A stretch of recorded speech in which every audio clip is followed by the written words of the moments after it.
Bismillah, alhamdulillah, wassalatu wassalamu ala rasulillah. Wa ba'd, assalamualaikum warahmatullahi wabarakatuh. Masyaallah, sa ating mga programa ng mga Bangsamoro, talagang hindi mabilang ang mga babae. Sa dami-dami ng mga babae, masyaallah. Allahu Akbar.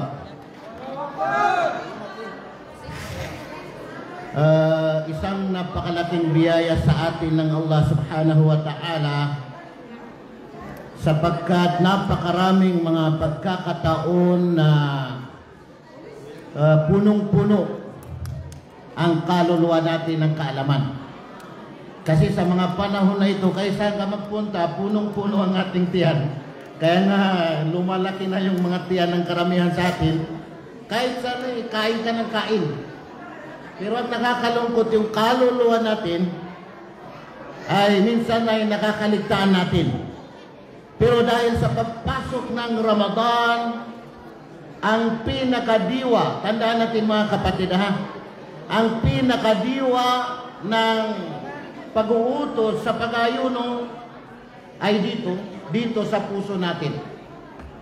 Upang mapuno ang ating kaluluwa ng pananampalataya at upang maging malinis ang puso natin. Ito ang pinakadiwa.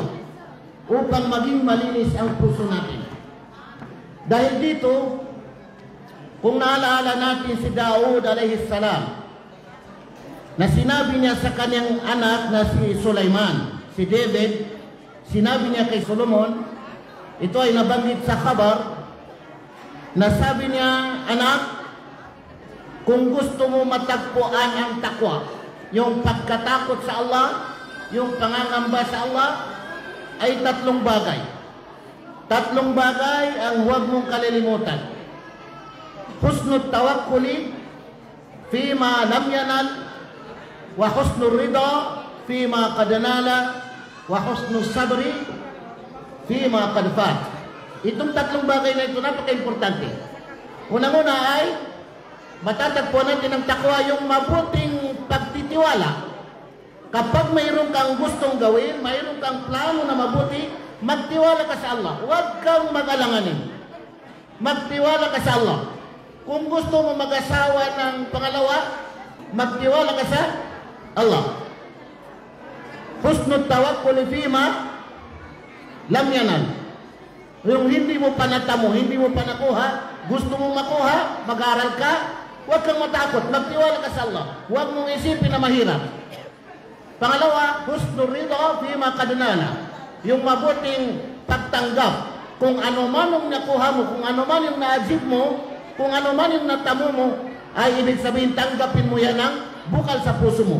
Huwag mong sabihin na, bakit ganito lang yung nakuha ko, bakit ganito lang yung dumating, bakit ganito lang yung ibinigay sa atin. Tanggapin mo ng bukal sa puso mo. Pangatlo ay, husnul sabri fima qad fata. Mabuting pagtitiis sa anumang bagay na nawala.